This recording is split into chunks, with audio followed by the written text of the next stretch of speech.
The ride was all uphill. It's crazy how it's so fun going down and such a slow drag driving up. When I reached the top of what was the steepest road I've ever known, I felt relieved to begin driving through a straight tunnel. Even though it was all blackness, I enjoyed that there was no posted speed limit, no cops to be seen anywhere, and no traffic. Felt like heaven to me. Well, then negotiate. I heard my middle sister Portia's voice in my head, and that's exactly what I planned to do. I didn't know anybody down here except Bomber Girl and Young Drummer, and both of them were not really locals, so there was no guarantee that I would see them again. But she said that she had one remaining mercy. It felt like she was on my side, but she hated that nigga and was probably the one who chased him from the south side, where they were battling, all the way to the east side, where he came to pick me up. She may have even thrown the bomb that killed him. Yeah, I had caught feelings that she had provided me with the bomb that saved me from the second rape and got me out of the animal warehouse factory. But I still don't like her religious talk. I'm never planning on bowing down after a whole lifetime of others bowing down to me. Furthermore, I couldn't feel this so called God they call the One, the all powerful, all knowing who allegedly created every living thing. Fashion is like life. If fashion had one designer creating, how boring would that be? Fashion and life both have to have many designers and creators wrapped in a passionate competition with one another to push and rule the culture and the look of absolutely everybody and everything. So, why should I believe in one God who had a monopoly over it all? The same God who threw Satan, the devil, out of heaven because he craved that same type of competition I'm talking about. I respect Satan, tossed all the way to the bottom. Instead of defeat, he built an empire. He filled his city with his houses of evil. He put his sons to work. He even had his own sons competing with one another. Competition. That's how it should be done. That's how Papa and Brooklyn Mama did it. Everybody know not to let men get lazy. Put them to work. Make them grind and force their own come up. Then the reward is them having the choosiest bitches and finest whips and gear. Food prepared like they want it. VIP spots everywhere they go. The livest parties and all that they earn from their hustle and flow. That's my religion if I have to have one. Ass kissing is for those who don't mind getting shit on their lips and stinking all the time. I laughed. Reality is, though, back when I sat on the curb by the sewer paralyzed and had no other choice than to sit and listen to Bomber Girls talk, I should have presented her with my counter proposal. Now I would. First step in my plan was to drive back to the exact spot where the sewer was. For some reason, she had showed up twice at that same location. Her arrival had overpowered that extreme odor. I also noticed that the rally of the UBS was also in that same location. The March of the Animals also led to that same location. Therefore, I deduced that there had to be something to it. I should go there and Bomber Girl would show up. I would unveil my plan once I figured it out. She would be the one to do what I told her to do to get me what I want. The stench let me know I was in the area. It was so powerful that even with all four windows sealed, I could smell it racing up my nose holes and could even taste it on my tongue. I drove through it for a while, unable to see or locate an open sewer. I stopped because it felt like I had driven far enough and maybe should have stopped a little further back. I pressed my face up against the window. It was all black in every direction. I thought I should get out and search around on foot. However, I reminded myself that I am naked beneath the pearl trench. I burnt my white silk rape dress. My badass I rule the world black chiffon never been worn, oh my, Tom Ford pleated dress was swiped by succubus.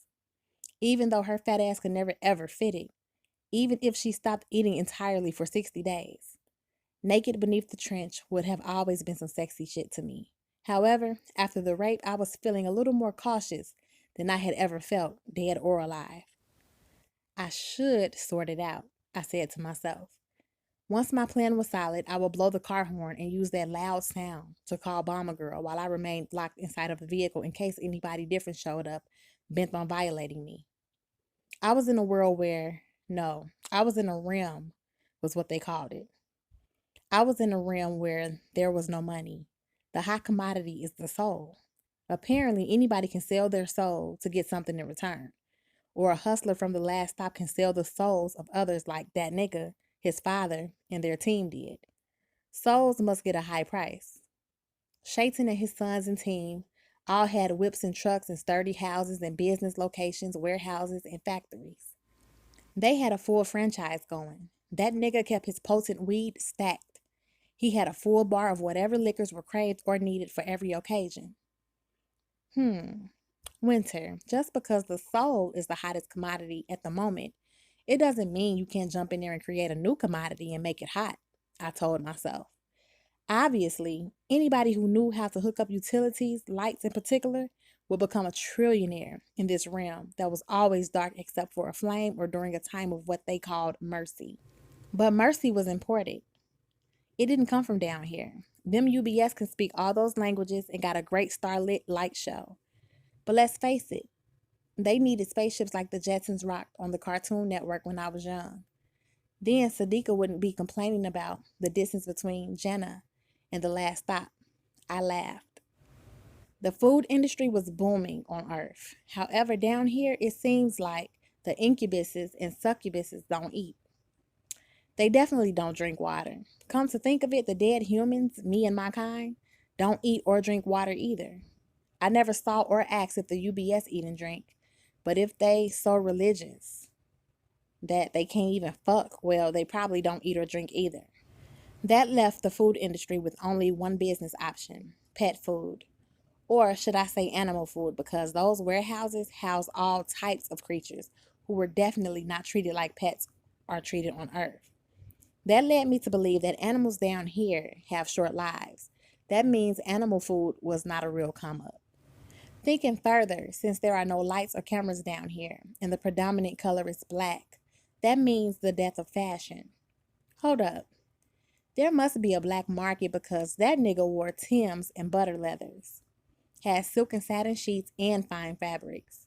There has to be a textile industry or some way for hustlers to travel to Earth and bring back the fabrics, shoes, kicks, and whips and products they wanted to peddle that we had a stockpile of on Earth. All of my thoughts kept leading to Shaitan. To be a player, I need to make a deal with the devil, I said aloud to myself. The same second I said that, a storm of rocks thundered down from every direction onto the BMW. Not pebbles, heavy, jagged rocks the size of, say, golf balls.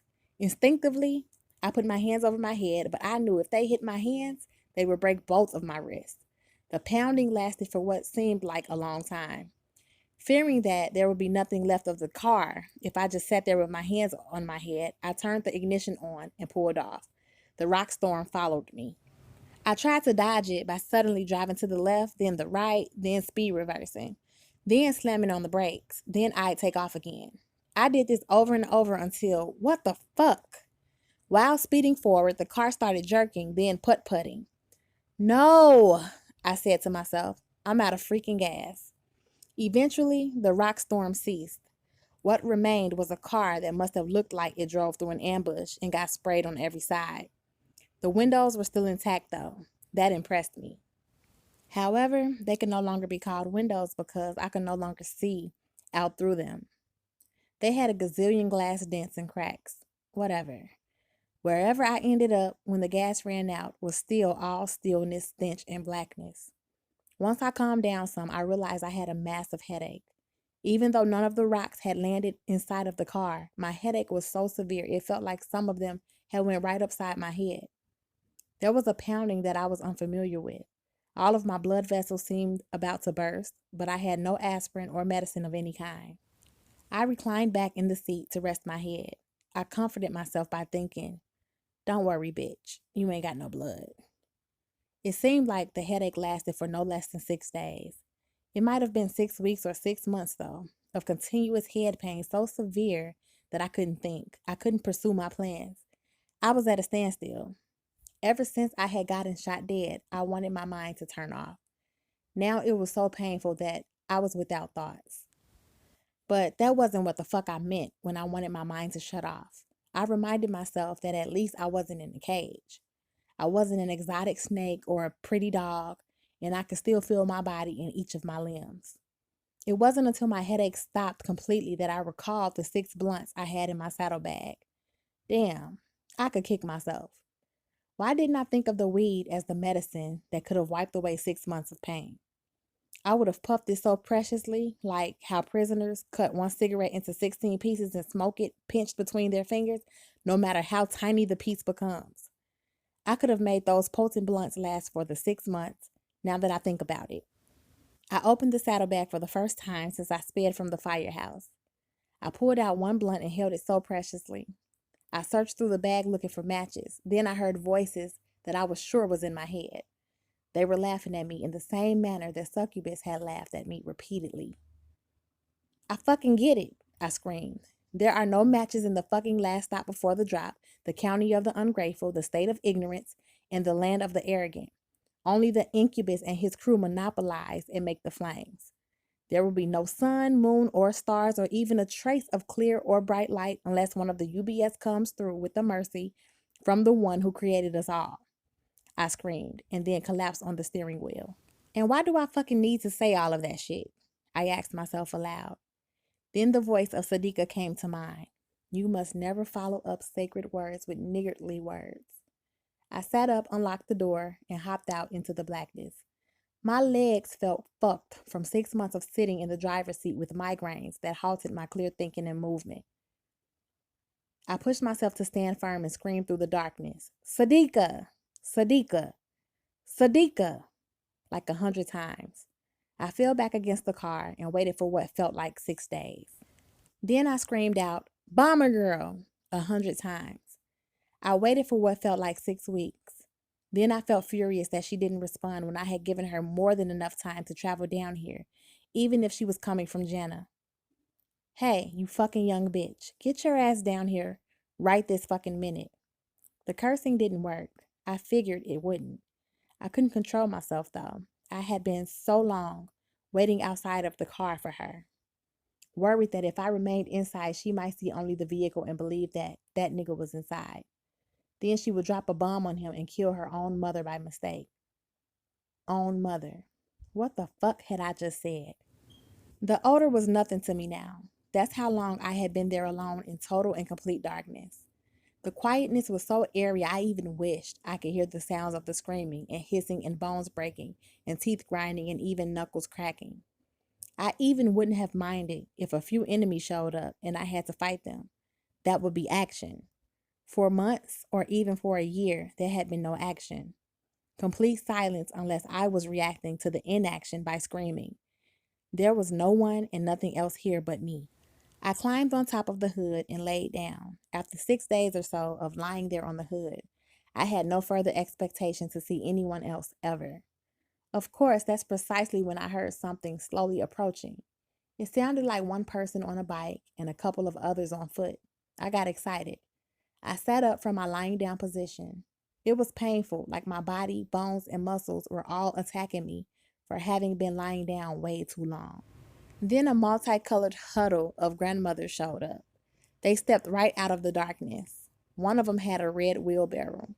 I was suspicious of them. I saw their cheap wooden crucifixes hanging around their necks on an even cheaper string. They were all wearing long gray garments and payless, no dollar store plastic sandals. Just my luck, I thought. Why in the hell, after all of this long, lonely time, are these old bitches the only ones who showed up? Are you alone, my sweet darling? One of them asked. I didn't answer. Thought it was a weird first question. Oh, my dear, you look like you need Jesus, another one of them said, in like a tone of pity. I threw myself back down onto the car hood with my arms stretched out wide. I was officially exhausted.